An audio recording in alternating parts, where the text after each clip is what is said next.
Hello guys, welcome back to channel.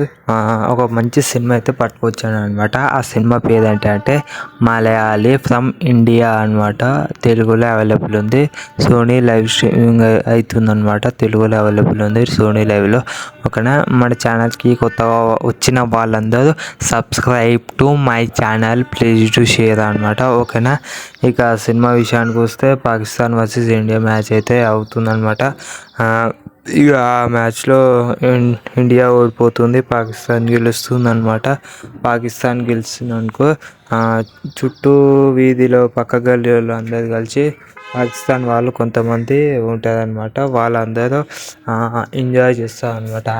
అంటే celebration చేసుకుంటారు. అయితే వీళ్ళు ఇండియా వాళ్ళందరూ చూసి అయితే ఒక దాడి అయితే చేస్తారనమాట ఆ ఇంటి మీదకి. ఆ ఒక్క దాడి వల్ల సిటీ మొత్తం అల్లకల్లోలం అయిపోతుంది అని చెప్పుకోవచ్చు. ఒక్కడు దాడి చేస్తే రాజకీయ పార్టీ వాళ్ళందరూ కలిసి ఇట్లా చేయడం జరుగుతుందన్నమాట.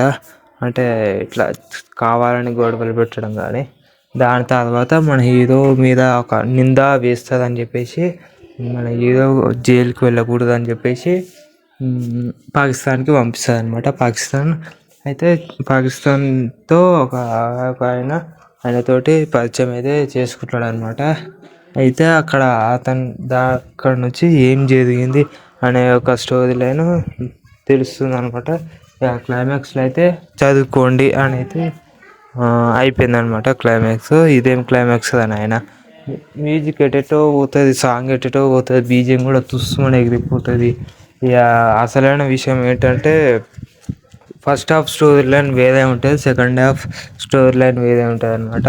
అంటే దీనికి అర్థం ఏంటంటే ఇప్పుడు అదే సగం స్టోరీ అయిపోయింది, ఇంకా స్టోరీ ఇలా అని చెప్పిస్తే ఏదో ఒకటి తీసేద్దామని ఇట్లా పాకిస్తాన్ బార్డర్లకి పెట్టేది అనమాట. క్లైమాక్స్లో ఎమోషనల్ అనిపిస్తుంది, కానీ అప్పుడప్పుడు అనిపించదు అనమాట. ఏదో మీకు నాకైతే టైం వేస్ట్ అనిపించింది కాబట్టి నాకైతే ఏమంతగా నచ్చలేదు. కొంచెం నచ్చింది, కొంచెం నచ్చలేదు అనమాట. మీరు చూడాలనుకుంటే వెళ్ళి చూడొచ్చు. సోనీ లైవ్లో లైవ్ స్ట్రీమింగ్ అవుతుంది, తెలుగులో అవైలబుల్ ఉంది. ఒకటే లైక్, షేర్, సబ్స్క్రైబ్.